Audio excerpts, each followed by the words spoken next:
bonjour à tous et bienvenue à la première de Débattez-vous, la nouvelle émission du Scandaleux Mag. Alors, voilà, c'est fait.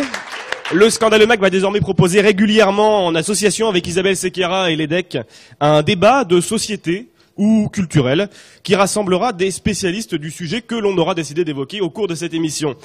Pour cette première, nous avons, actualité oblige, décidé de nous intéresser aux révolution arabe et à leurs nombreuses problématiques. Alors quels sont les éléments déclencheurs de cette révolution? Les pays du Moyen-Orient sont-ils prêts, socialement, culturellement, à assumer un tel changement politique? Le rôle de la crise économique là-dedans, quel rôle a-t-elle joué, Et les interventions de l'Occident, comme en Libye, sont-elles justifiées? Pour en parler, nous sommes très heureux d'accueillir deux personnalités spécialistes du monde arabe. Youssef Kourbaj, alors vous êtes chercheur à l'INED, démographe, spécialiste du monde arabe, comme je viens de l'indiquer, et vous avez coécrit avec le renommé Emmanuel Todd le Rendez-vous des civilisations, qui est un ouvrage dans lequel, en fait, que vous avez écrit il y a 4 ans, et dans lequel vous dites que structurellement, les pays du monde arabe sont prêts à accueillir une transition démocratique. Et c'est intéressant de lire ça aujourd'hui, alors que cette transition démocratique a apparemment lieu. Notre deuxième invité, c'est Raphaël Kempf. Bonjour. Alors, prenez bien votre micro, voilà. Bonjour. Vous êtes juriste, vous aussi spécialiste du monde arabe, arabophone. Et vous, si nous vous avons invité, c'est parce que pendant la révolution égyptienne, vous avez passé 1 mois au Caire. Un peu moins, mais voilà. D'accord. Et au cours de ces 3 mois, vous avez envoyé 3 reportages au monde diplomatique. Voilà. Et c'est à ce titre que nous vous invitons. Voilà, donc, Youssef Kourbaj, on va commencer avec vous. Vous indiquez, comme je l'ai dit en introduction, dans ce livre, que les pays arabes étaient prêts à une telle transition démographique. Et ce qui est très étonnant, c'est que pour expliquer cet état de fait, vous utilisez des variables démographiques. On a le taux d'alphabétisation des hommes, des femmes, le taux de fécondité, la descendance finale. Comment vous pouvez expliquer que la démographie soit à ce point révélatrice de changements structurels? Merci beaucoup de m'avoir invité. Je voudrais vous féliciter pour le lapsus que vous avez fait. Vous avez parlé de transition démographique alors que vous pensiez transition démocratique. Et en fait, cet ouvrage tend essentiellement à montrer que l'une ne passe pas sans l'autre, que pour arriver à une transition démocratique, il faut passer par le préalable de la transition démographique. Et que les pays arabes sont en train, au cours des dernières décennies, des 4 dernières décennies pour être précis, de rattraper le temps perdu par rapport au monde occidental et de connaître une révolution démographique qui est en train de mener à ce que nous voyons sous nos yeux, c'est-à-dire cette révolution démocratique. Est-ce que nous avions prévu l'instant T où cette révolution démocratique allait avoir lieu? Pour ne rien vous cacher, je vous dirais non. On a prévu le processus, mais ni Emmanuel Todd ni moi n'avons le culot de vous dire que ça devait se produire en 2010-2011. D'accord, j'imagine bien, oui. Effectivement, ça n'était pas précisé à tel point. Il y a quand même une phrase que je voudrais lire chez vous, et c'est pour signaler quand même l'aspect prophétique de ce livre. Nous pouvons identifier des pays où la transition est en cours et faire l'hypothèse d'une zone de risque qui n'est pas encore franchie. Et parmi ces pays, vous évoquez l'Égypte, la Tunisie, la Libye, la Syrie. En gros, des pays où il y a eu des événements tendant à cette révolution démographique, il y a eu ce printemps des peuples arabes. Donc ça, c'est vraiment très fort. Mais là, en fait, avec cette thèse, vous vous opposez complètement à la thèse de Samuel Huntington qui parle de choc des civilisations et d'un monde arabe qui s'oppose à un monde chrétien. Bien sûr, c'était l'idée du titre, d'ailleurs, qui n'est ni d'Emmanuel Todd ni de moi, mais de l'éditeur qui a eu cette géniale idée de l'appeler le Rendez-vous des civilisations, par opposition au Clash of Civilization de Samuel Huntington. Vous avez cité ici quelques pays. pour vous dire que le mouvement est général. C'est-à-dire cette révolution démocratique va avoir lieu dans tous les pays arabes, du Maroc jusqu'au sultanat d'Oman. Mais il y a aussi des degrés de sérieux, de gravité. Pour ne citer que 2 pays qui sont ceux où cette révolution a déjà commencé, où j'espère qu'elle va réussir. La Tunisie et l'Égypte, nous sommes dans des cas de figure tout à fait différents. C'est-à-dire ? La Tunisie est un pays beaucoup plus évolué que l'Égypte. Je suis désolé de vous dire ça. La Tunisie est un pays qui est d'abord beaucoup plus urbanisé, beaucoup plus alphabétisé, où le statut de la femme a été beaucoup plus loin qu'en Égypte, où le statut de la femme n'a pas régressé comme c'est le cas en Égypte. Je vivais au Caire en 75-77. À l'époque, il n'y avait pas une seule femme voilée dans les rues du Caire. Aujourd'hui, nous sommes dans un processus régressif en Égypte qui se traduit d'ailleurs magnifiquement par l'indice que les démographes chérissent au-dessus de tout. C'est l'indice de fécondité, c'est-à-dire le nombre moyen d'enfants par femme. Figurez-vous que la Tunisie est aujourd'hui au niveau de la France, à 2,05 enfants par femme, alors que l'Égypte, on est encore à 3,3, 3,2, 3,1. Ce qui est énorme pour l'Égypte. Peut-être que le chiffre vous paraît abstrait, mais quand vous pensez que l'Égypte, pays de 85 millions, vit sur 40 000 km² à peine de superficie habitable, c'est-à-dire 4 fois le Liban seulement, vous vous rendez compte de la démesure que représente la démographie en Égypte. C'est énorme, oui. Oui, vous vouliez ajouter quelque chose, au-delà de la question démographique, vous parlez d'une régression du statut de la femme, et je pense que je suis entièrement d'accord avec vous. J'ai vécu en Égypte, au Caire, avant la Révolution, et je me suis rendu compte du poids de l'islam, du poids d'une frustration de la société qui était due, à mon avis, un peu à cette prégnance de la religion ou des formes, disons, extérieures de la religion dans la société égyptienne. Mais il y a une question qui est, à mon avis, une question légitime et essentielle aujourd'hui après la révolution en Égypte, c'est est-ce que cette révolution va changer quelque chose sur le plan social, sur le plan des mœurs. On va y revenir après. Et c'est justement ce que vous dites. On va revenir justement sur l'un des 3 reportages que vous avez écrits dans le Monde diplomatique, dont l'un s'intitule « Les femmes, la cigarette et la révolution », et vous parlez justement d'un possible changement des comportements, notamment féminins. Vous avez parlé du poids de l'islam, et ça c'est très intéressant parce que vous évoquez évidemment énormément la question de l'islam, de l'islamisation, de la possible désislamisation du monde arabe, et en fait, l'un des faits marquants d'une transition démographique, c'est la chute du sentiment religieux.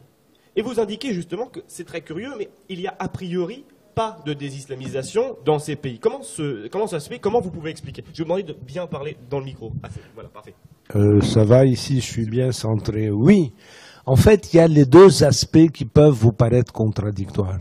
D'abord, d'un point de vue historique, si vous prenez le processus de la transition démographique tel qu'il a eu lieu en Europe, il y a quelque chose qui a précédé la révolution démographique, c'est-à-dire le moment où les femmes et les hommes ont décidé que leur corps leur appartenait, que la descendance, que la procréation n'était plus un attribut du divin, mais un attribut de l'homme et de la femme qui pouvaient décider de contrôler leur naissance. En France, ça c'est un lien direct entre la chute de l'indice de fécondité, en fait, et la déchristianisation, si vous voulez. Oui, absolument. En France, ça s'est passé au milieu du XVIIIe siècle. Ça a été un peu plus tardif dans les autres pays européens. Ça s'est étalé jusqu'au début du XXe siècle pour le nord de l'Italie, par exemple. Mais le processus que nous connaissons dans le monde arabe actuellement est aussi un processus de sécularisation. Sécularisation, ça ne veut pas dire que vous devenez athée du jour au lendemain. Ce serait trop demandé aux Arabes actuellement. Mais le processus auquel on assiste, c'est une sécularisation de tout ce qui est important dans la vie quotidienne, qui peut se traduire par des résurgences de mouvements de pensée islamique, je dis pas forcément islamiste, parce que l'islamisme est une réaction politique. Vous citiez l'Égypte, ce qui s'est passé de manière très intéressante et convaincante, à mon avis, en Égypte, c'est que vous savez qu'aujourd'hui, l'émigration internationale joue un grand rôle dans le façonnement des sociétés. Que vous preniez les pays du Maghreb, le Maroc où j'ai très longtemps vécu, que j'aime beaucoup, et l'Égypte, vous avez deux pays où la ressource de l'émigration internationale joue un rôle considérable. Il y a 3,5 millions de Marocains à l'étranger, 10% de la population marocaine. Il y en a 8 millions en Égypte, 10% de la population égyptienne. Les uns et les autres ont un rôle colossal dans le façonnement de leur société, mais avec une opposition très importante entre le Maghreb et l'Égypte. C'est que les émigrés maghrébins sont allés en Europe occidentale, alors que les émigrés égyptiens se sont tournés massivement vers la péninsule arabique et l'Arabie saoudite. Ce qui expliquerait un reflux islamiste ou islamique, enfin là vous... Ça plus important explique en en Égypte, tout fait. cas une retraditionnalisation très frappante de la société égyptienne. Comme je vous ai dit, j'ai vécu en Égypte il y a 30 ans, j'y vais souvent aujourd'hui et je suis frappé par la différence d'allure physique de la rue au Caire qu'il peut y avoir à 30 ans de distance. Donc, je suis très convaincu que le mouvement de sécularisation a eu quelques infractions dans le cadre de l'Égypte, mais aussi dans le cadre de la Syrie et de la Jordanie, alors qu'au Maghreb, c'est un mouvement sans faute qui a eu. Et alors, justement, pour cela, vous seriez plus, et je pense que là, on pourrait vous accorder sur ce point, vous seriez plus optimiste pour le sort de la Tunisie, que pour le sort de l'Égypte. Je suis plus optimiste pour la Tunisie que pour l'Égypte, quoique je crois franchement que la révolution égyptienne est en cours. Ceci étant, il faut que nous restions réalistes. Quand vous pensez que la Révolution française, qui a eu lieu en 1789, n'a pu pleinement se réaliser, c'est-à-dire que la société française n'est devenue réellement démocratique avec la Troisième République, près de 100 ans, nous n'allons pas demander à l'Égypte de brûler les étapes. Il y aura certainement des va-et-vient, il y aura des restaurations, il y aura des retours en arrière. Mais la tendance de fond est engagée. Et Raphaël Kempf, est-ce que vous... Alors, sur l'optimisme, moi je suis optimiste par nature et sur ces deux révolutions, le fait de l'avoir vécu de l'intérieur m'a donné le sourire par rapport à ces sociétés dans lesquelles Youssef Kourbache, vous dites que notamment en Égypte, a connu une réislamisation au moins des signes extérieurs et la présence de la religion dans l'espace public de plus en plus forte ces dernières années. Mais il y a quand même quelque chose d'essentiel qu'on doit mettre en parallèle avec ce constat, c'est que cette révolution n'est pas une révolution religieuse. C'est-à-dire que la religion... Contrairement à la révolution iranienne, par exemple. Oui, contrairement à la révolution iranienne, évidemment, c'est pas la même chose. Et on n'a pas eu de présence dans l'espace public au moment de la révolution des frères musulmans, des islamistes. C'est-à-dire que au Caire, sur la place Tahrir, on chantait « On veut un État civil, ni religieux, ni militaire ». Donc ça, c'est quelque chose d'essentiel. Oui, alors que justement, en Europe occidentale, en tout cas en France, on entendait beaucoup parler des frères musulmans, et qu'on évoquait ça comme un risque potentiel pour cette révolution. Oui, je suis tout à fait d'accord avec votre analyse. J'analysais en fait le phénomène d'une dose de réislamisation de l'Égypte depuis la révolution nassérienne jusqu'à maintenant. Ceci étant, la révolution de janvier 2011 au Caire, en Égypte, est un phénomène essentiellement laïque. Je vous l'accorde volontiers. Le rôle des frères musulmans a été plus que modeste. Ça a été un mouvement qui est à la fois masculin et féminin, les femmes étaient très présentes. Ça a été à la fois un mouvement d'urbains et de ruraux, de chrétiens et de musulmans. Et ça, il faut le noter. Les chrétiens ont massivement participé aux manifestations au Caire. Il faut dire que l'attentat contre l'église copte d'Alexandrie qui a eu lieu en décembre, quelques semaines avant a été très probablement manigancé par les barbouzes égyptiens. Donc je suis tout à fait d'accord avec votre analyse, mais nous parlions de deux choses un peu différentes. À propos de cet attentat justement contre l'église copte, très rapidement, pour vous c'est commandité par Moubarak ou ses sbires, quoi?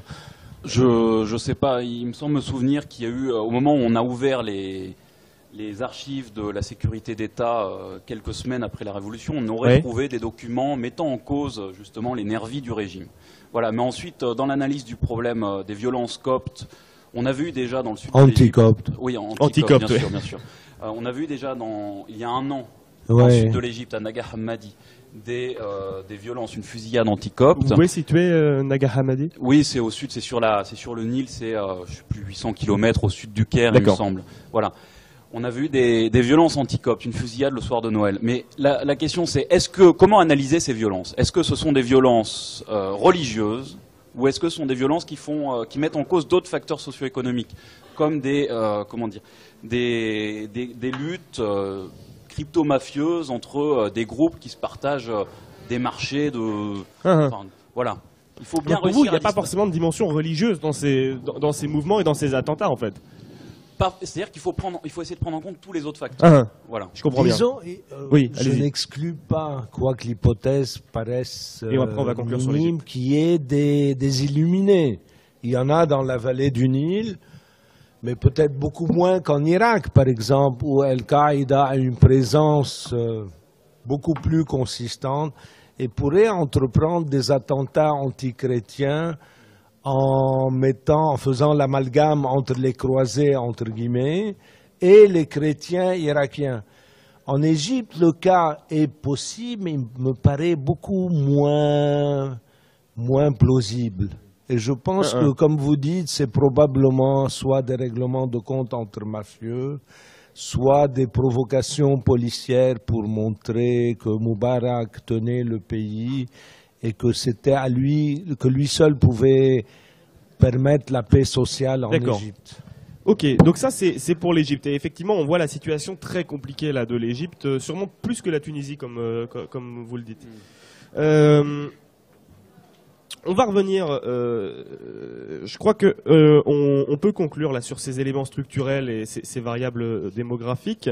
Donc on a bien compris, baisse de la fécondité, chute du sentiment religieux, qui entraîne une responsabilisation individuelle et la volonté d'un système démocratique. Je reviendrai maintenant sur les éléments déclencheurs. Et là, c'est plus vers vous, Raphaël Kempf, que je me tourne. La question des causes directes. Et là, vous mettez un peu quand même dans ce reportage les racines ouvrières du soulèvement égyptien, la question de la baisse du pouvoir d'achat, toutes ces questions-là, des questions finalement assez, je dirais, pratiques. Si je puis me permettre, je l'ai pas formulé en termes de baisse de pouvoir d'achat, parce que je suis en école de commerce. Non, mais c'est pas grave, mais c'est un terme qui est facilement compréhensible dans un contexte, je dirais, européen, de la société de consommation ou de surconsommation. Mais dans le contexte de pays dans lesquels une grande partie de la population vit avec moins de $2 par jour, on ne parle pas de pouvoir d'achat, on parle de salaire minimum qui permet de mener une vie digne. Voilà. Ensuite, les causes immédiates de ce qui s'est passé en Égypte, moi je vais parler principalement de ça. Il y a les causes qu'on a vues en France, en Europe, les causes politiques. Alors on a dit, c'est une révolution, ce sont des soulèvements politiques qui visent à gagner la liberté d'expression, la liberté, ce qu'on appelait jadis en termes marxistes, les libertés bourgeoises. C'est-à-dire les libertés qu'on a contre l'État pour les libertés formelles, exactement. Voilà, donc on a dit, ces mouvements, ce sont des mouvements de classe moyenne éduquée qui se battent pour la liberté d'expression, pour le droit de vote, pour la démocratie pluraliste, etc. Voilà, bon, et ça, c'est le modèle Révolution française, en fait. On pourra en reparler, mais il y a la deuxième phase de la Révolution française dans laquelle on se bat pour plus d'égalité. Je pense que là, en Égypte, on a un peu ces deux phases. C'est-à-dire que là, la première cause, voilà, des causes politiques immédiates, la lutte contre la torture, la démocratie pluraliste, la liberté d'expression, des causes sociales fondamentales et économiques fondamentales qui sont la néolibéralisation de l'Égypte ces dernières années, les privatisations d'entreprises publiques qui ont vu le développement du précariat, de la précarisation de l'emploi, de la situation des ouvriers, du travail temporaire, etc. Donc on a depuis 5-6 ans en Égypte voilà ce développement d'une pauvreté très grande chez les ouvriers, et on a le développement de grèves. On a de plus en plus de grèves il y a ces 5-6 dernières années dans les usines. On a eu des révoltes paysannes ces 5-6 dernières années contre une loi qui vient libéraliser le prix du foncier agricole. Donc voilà, tout ça a préparé le terrain pour cette révolution de janvier 2011. Et je tenais à souligner l'importance de ces révoltes des 5 dernières années.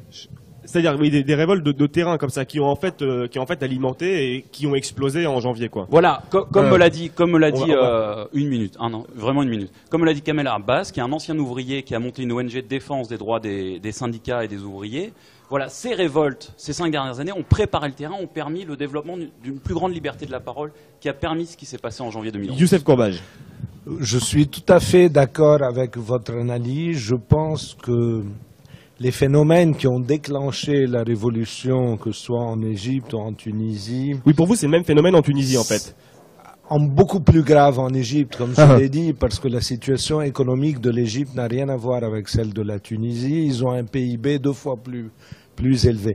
Mais il y a eu en Tunisie aussi un facteur déclenchant. C'est que la crise économique de 2008 en Europe... Oui. s'est répercuté de manière très forte en Tunisie par une très forte diminution des exportations tunisiennes vers l'Europe, une baisse des recettes touristiques, une élévation du taux de chômage qui a aussi contribué à la révolution égyptienne, à la révolution tunisienne. Oui. Et rappelez-vous comment est parti le début de la révolution tunisienne. C'est un chômeur intellectuel qui s'est immolé. Mais disons qu'il y a à la fois les phénomènes, c'est comme la Première Guerre mondiale, il y avait les causes immédiates, l'attentat de Sarajevo, et les causes profondes qui sont essentiellement d'ordre démographique, comme je vous l'ai dit. Que vous avez cité. Enfin, en tout cas, qui peuvent se traduire par la démographie. Donc là, nos deux analyses ne sont pas contradictoires, elles se complètent. Complètement, mais c'est pour ça qu'on vous a invité. Et alors, maintenant qu'on voit à peu près le terrain qui s'est préparé aussi bien sur le long terme que sur le court terme pour faire émerger ces révolutions, elles ont eu lieu.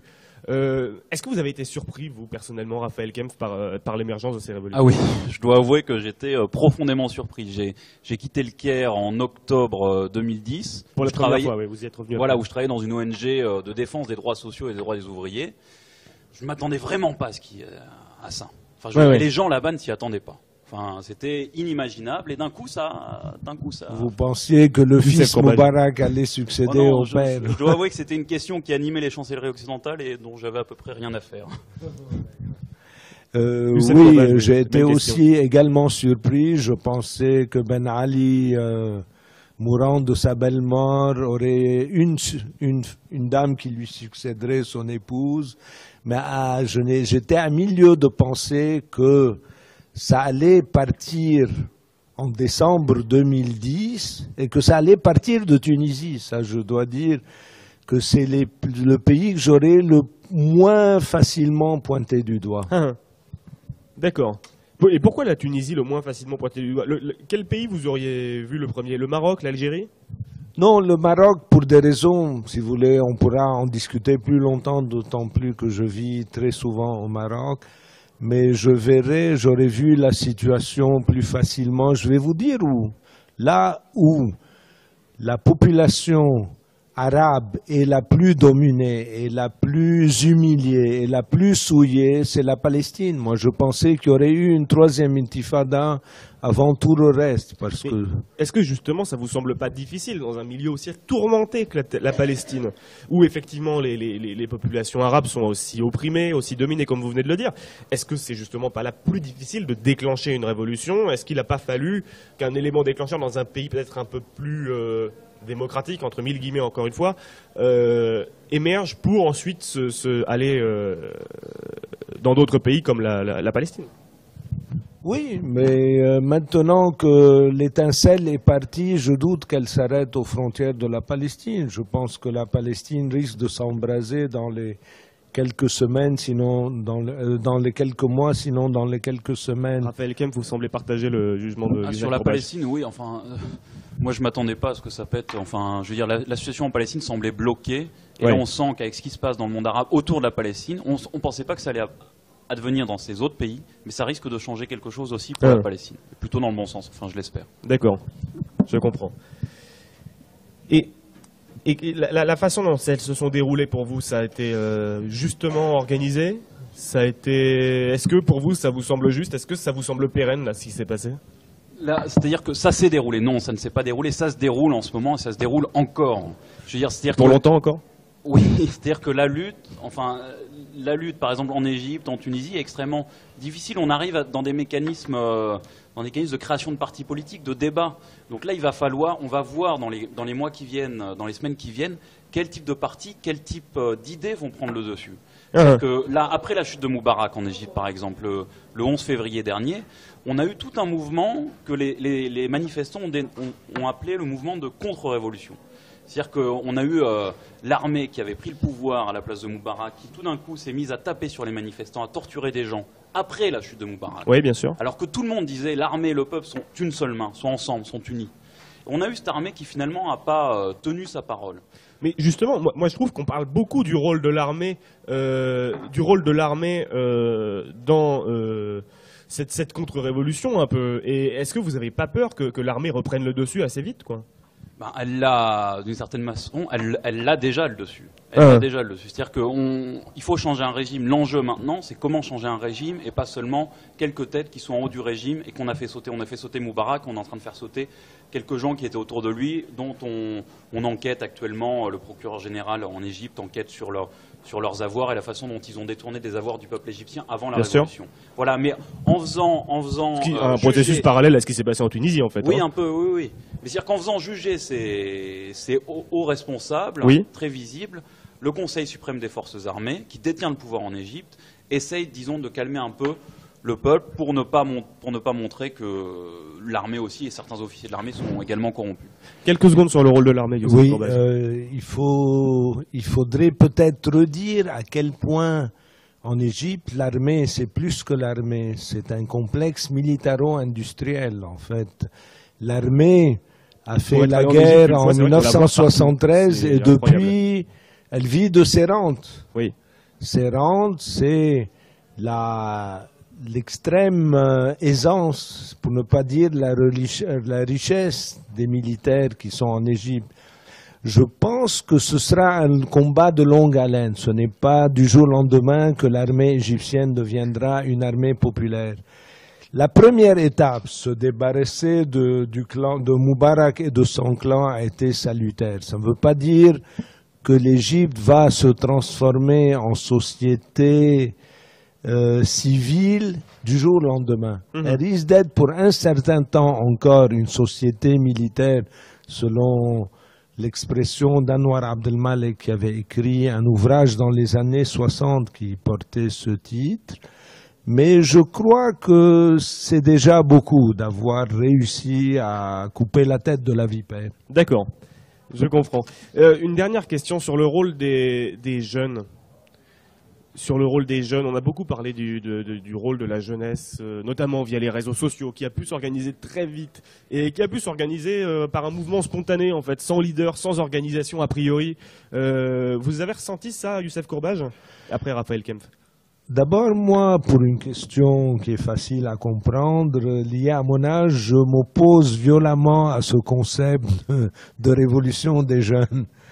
Mais plus sérieusement, quand vous voyez les images de la place Tahrir au Caire ou en Tunisie, c'était très clairement toutes les catégories d'âge de la population qui étaient là. En aucun cas, on ne pouvait parler d'une révolution de jeunes exclusivement. Par ailleurs, Mais est-ce que ça n'a pas été le moteur de cette révolution? Je ne pense pas que ça ait été le moteur de cette révolution, personnellement. Mais je vais juste rajouter quelque chose. D'un autre côté, je m'oppose aussi à l'idée que c'est une révolution Twitter ou Internet ou Facebook. Je pense qu'il y avait beaucoup de phénomènes beaucoup plus profonds qui étaient en amont de cette révolution pour que ce ne soit pas uniquement des gadgets modernes qui aient pu la déclencher. Mais on ne parle pas forcément de déclenchement, mais peut-être que ces instruments ont joué le rôle de catalyseur, en fait, ont permis d'accélérer le mouvement. Raphaël Kempf. Je dirais que c'est pas Facebook en soi, c'est Facebook en tant que lien en tant que canal média, de transmission, bien sûr. Mais comme n'importe quel autre média. C'est juste un média qui facilite la transmission des informations entre une petite classe de la population. Mais je pense oui, parce qu'il faut quand même si préciser que le taux de connexion à Internet est quand même relativement faible dans ces pays-là. Oui, évidemment. Mais je pense que là, pour le coup... après, Youssef Kourba, allez-y, continuez. Al Jazeera a joué un rôle bien plus important que Facebook et Twitter, à mon avis, dans ces révolutions. Donc Al Jazeera, la chaîne qatari qui était là en renfort effectivement des populations. Oui, je pense comme vous que Al Jazeera a joué un rôle beaucoup plus important.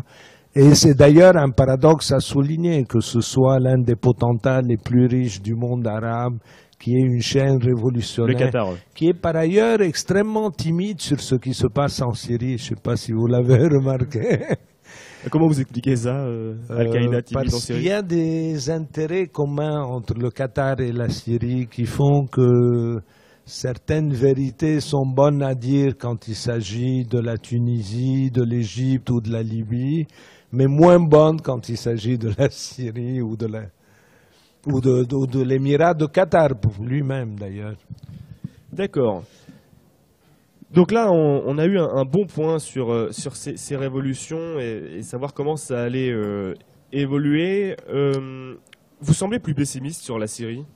Pourquoi? Oui, on en parle moins, on est moins au courant par les médias occidentaux. Moi-même, syrien d'origine, je peux vous dire que la Syrie, c'est une autre paire de manches, parce que la Syrie... C'est-à-dire c'est une société... Non, la société syrienne, qui est muselée, dominée, où la liberté d'expression est réduite à la portion congrue depuis la loi d'exception qui remonte aux années 60, qui a presque un demi-siècle. Mais c'est surtout le fait que la Syrie est un pouvoir de minoritaires, ou plutôt d'une congrégation, d'une agrégation de militaires. Vous avez le noyau dur qui sont les Alaouites, qui sont une obédience issue de l'islam chiite, mais qui n'est pas du tout chiite, qui représente 11% de la population seulement, qui sont alliés aux autres minorités confessionnelles, les Druzes, les Ismaéliens et surtout les chrétiens, qui sont 5% de la population, mais qui ont un poids économique colossal en Syrie, et une partie de la bourgeoisie et de la petite bourgeoisie de Damas. Ça ne fait pas beaucoup de monde par rapport à d'énormes masses syriennes qui restent complètement écartées du pouvoir. Donc ce pouvoir ultra-minoritaire qui tient seul les moyens de répression, l'armée, les polices, les différentes polices secrètes, va s'accrocher très dur au pouvoir parce qu'il a le dos au mur. Ce qui n'est pas le cas, ce qui n'était le cas ni de Ben Ali ni de Moubarak. C'est pourquoi la Syrie me paraît être un cas redoutable. Raphaël Kempf, sur la Syrie, et peut-être un point sur les révoltes à venir. Est-ce que pour vous, vous voyez d'autres populations encore qui pourraient émerger? Non, à vrai dire, sur la Syrie, j'ai rien d'autre à ajouter. La répression est extrêmement dure et je connais pas du tout ce pays. Et sur les révoltes à venir, c'est pareil. Enfin, on n'a pas vu que ces révoltes allaient advenir. On sait pas ce qui peut. Je me souviens qu'après la Tunisie, on parlait beaucoup du Maroc, par exemple, et il s'est rien passé au Maroc. Non, le Maroc est un cas particulier. Parlez bien dans le micro. Le Maroc est un cas particulier parce que le roi Mohammed VI a eu l'intelligence de lâcher quelques concessions. Est-ce que ces concessions seront suffisantes? Lesquelles, par exemple? Qu'est-ce qu'il a Par exemple, il va revoir la Constitution. Mais il a décidé de revoir la Constitution. Donc il y a un aspect autocratique dans le fait de dire « je vais vous donner des réformes ». D'accord. Mais il y a quelques soupapes de sûreté qui existent au Maroc. On a parlé de l'immigration, ça c'est une soupape de sûreté qui était beaucoup plus forte qu'en Tunisie. Il y a la cause sacrée du Sahara marocain qui fait que l'opposition se sent solidaire du pouvoir pour cette partie récupérée par les Marocains et qu'ils pensent que les Algériens veulent leur prendre, ou le Polisario. Donc il y a beaucoup de contre-feux au Maroc qui peuvent expliquer que les choses pourraient ne pas bouger aussi rapidement, ou pas du tout même. Il y a aussi, n'oubliez pas le fait que c'est une population qui reste à 45% rurale, alors que la Tunisie est un pays beaucoup plus urbanisé. Beaucoup plus urbain. Et le rural, en général, ne fait pas les révolutions. Raphaël Kempf, peut-être sur le Maroc, si vous avez quelques points. Non. Non, honnêtement, d'accord. Je préfère pas. On va venir à la dernière partie de cette émission sur la question d'un soutien extérieur à ces révolutions. Et évidemment, on ne peut pas parler de ça sans parler de la Libye. L'intervention onusienne, otanienne, on devrait peut-être même dire, en Libye, a fait l'unanimité auprès des milieux droits de l'homiste. On a même parlé d'un Bernard-Henri Lévy, conseiller en défense de Nicolas Sarkozy, c'est dire.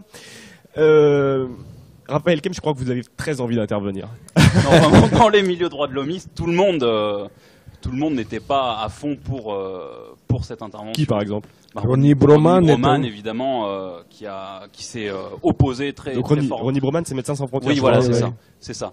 Ensuite, il faut bien comprendre d'où vient cette intervention en Libye. On a eu la suite de plusieurs scandales en France, au début des révolutions, notamment en Tunisie, et les liens, les accointances entre des membres du gouvernement et les régimes tunisiens et complètement, les régimes oui. égyptiens. Alors, Michel Alliot-Marie, François Fillon. Voilà, exactement. On a eu des critiques très fortes du gouvernement. Il fallait que le gouvernement français se redore son blason.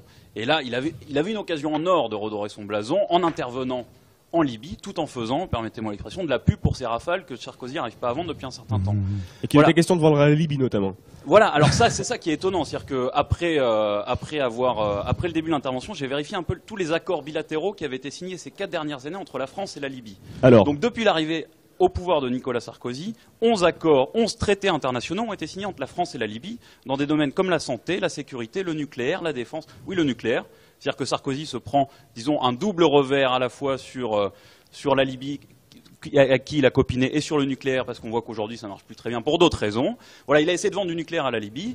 Il a aussi organisé des sessions de formation des policiers libyens.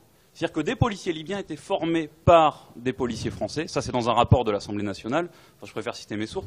Voilà, donc on avait tout un vent de copinage entre la France, les pays européens et la Libye. Et tout d'un coup, Kadhafi. Mais alors, c'est quoi ce retournement? Parce qu'on dit toujours que c'est Nicolas Sarkozy qui a enclenché cette action. Après, je viendrai vers vous, Youssef Courbage. Mais on dit toujours que c'est Nicolas Sarkozy qui a enclenché ce mouvement militaire contre la Libye. Mais alors, s'il y avait de tels copinages avec Kadhafi et la Libye, enfin, le coup du jardin de l'Élysée transformé en camping en décembre 2007, c'est quand même grandiose. Comment on peut expliquer un tel retournement, Raphaël Kempf? Moi, la première explication que je vois, c'est la question du spectacle. Voilà, tout simplement, comme je l'ai dit, se redorer le blason, donner une image, je dirais, de soutien à la liberté. Ça coûtait pas cher finalement. Pour la France, de faire ça, de détourner l'attention de l'opinion publique en Europe, en France, vers un objectif militaire. Enfin, on avait vraiment le sentiment que tout d'un coup, la France entière était derrière ses soldats pour aller soutenir la liberté. Et à 13 mois de l'élection présidentielle. Voilà. Youssef Courbage. Oui, je crois que vous avez très bien répondu. Je ne vais pas reprendre vos arguments. Moi, je vais voir le rôle de l'intellectuel et de l'intervention en politique et des droits de l'homme.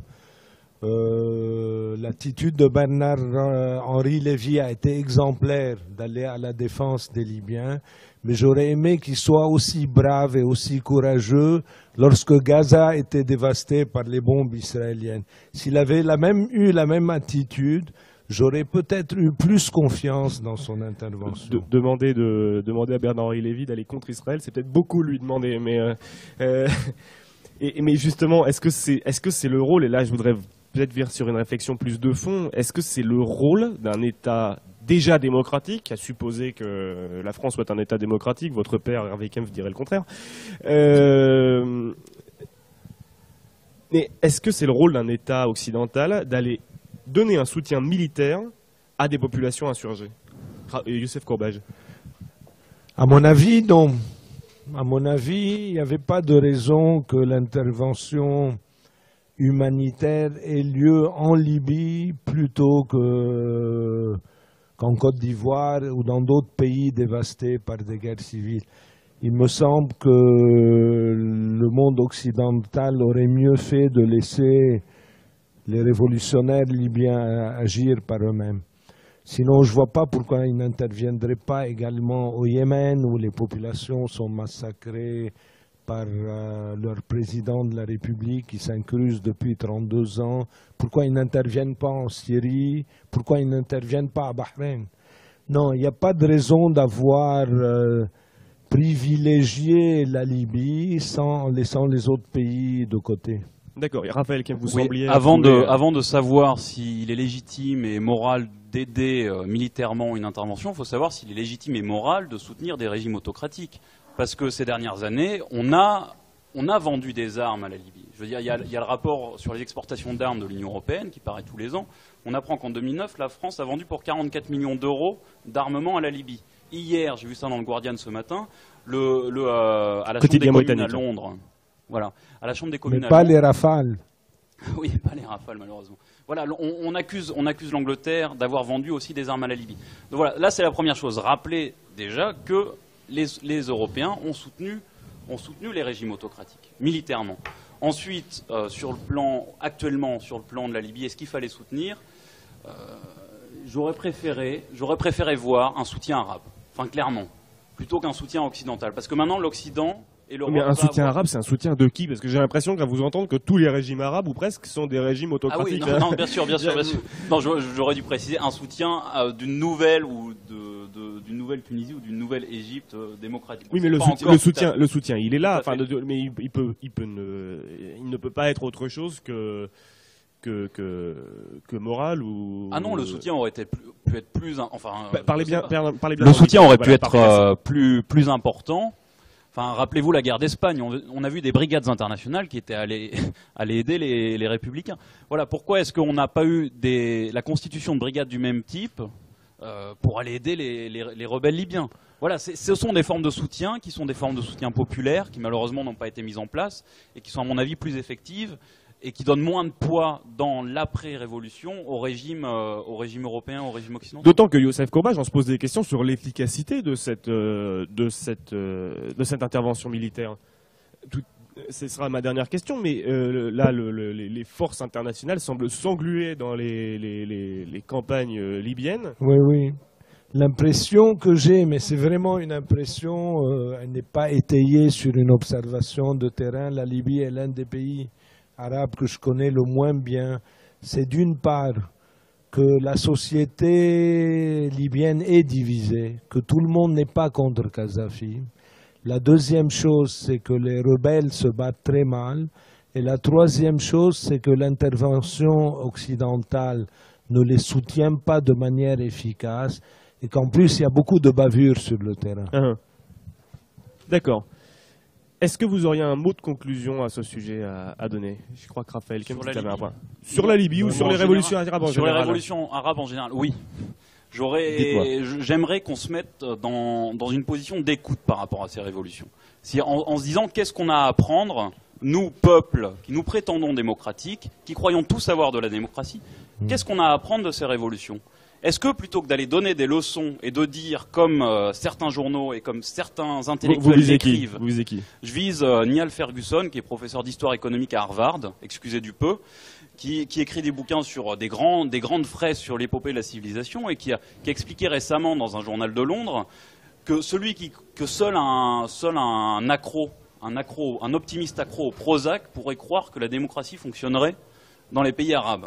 Voilà. Ah oui, c'est violent. Non, là, il fait pas dans la nuance. Mais je pense aussi à tous ces intellectuels un peu plus nuancés, un peu plus fins qu'on a à Saint-Germain-des-Prés, qui essaient de nous mettre en garde. Attention, pensons aux frères musulmans, on en a parlé tout à l'heure. Pensons aux islamistes.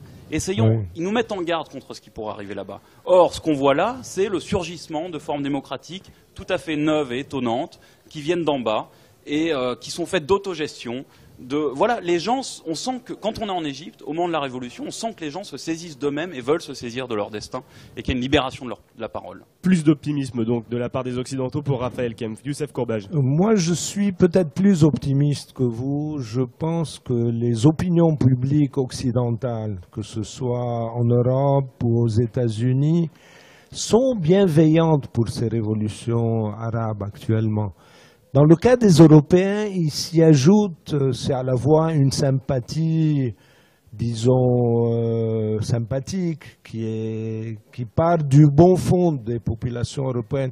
Mais il ne faut pas oublier que l'Égypte, la Tunisie, la Syrie, le Liban, c'est aussi devenu la banlieue plus tellement lointaine de l'Europe. Aujourd'hui, un Européen va passer 3 jours à Djerba, 5 jours à Luxor, 1 semaine au Liban et en Syrie. Donc pour eux, c'est devenu un besoin naturel d'aller faire ces pays. Quand ils voient que ces pays suivent l'évolution démocratique qu'eux ont connue dans le passé, c'est un moyen aussi de cimenter cette solidarité entre les deux rives de la Méditerranée. C'est pas parce que Neil Ferguson a raconté des fadaises dans le Herald Tribune qu'il faut le prendre pour argent comptant. C'est vrai, si vous connaissez certainement Bernard Lewis, qui doit être atterré aujourd'hui. Qui est Bernard? Bernard Lewis est un brillant historien anglais qui vit aux États-Unis, qui est à l'origine de l'expression du clash des civilisations, qui a inspiré Samuel Huntington, et qui lui veut la destruction du monde arabe et son remplacement par le Grand Moyen-Orient. D'accord. Mais écoutez, je vous remercie beaucoup d'avoir accepté notre invitation. Avant de nous quitter, je vous montre le dernier numéro du Scandale Mag qui est paru hier, consacré au trash. Et Youssef Kourba, je vous remercie beaucoup d'avoir accepté notre invitation. Je sais que ça n'a pas été facile pour vous de vous déplacer à l'EDEC et je suis ravi que vous ayez fait cet effort. Raphaël Kempf, merci beaucoup. Un grand merci avant de nous quitter à l'EDEC, spécialement à Isabelle Sequeira, Bruno Mayer pour leur effort et leur attention. Merci à toute l'équipe du Scandale Mag qui m'a beaucoup aidé pendant toute cette préparation d'émission. Et je vous donne rendez-vous à la prochaine émission.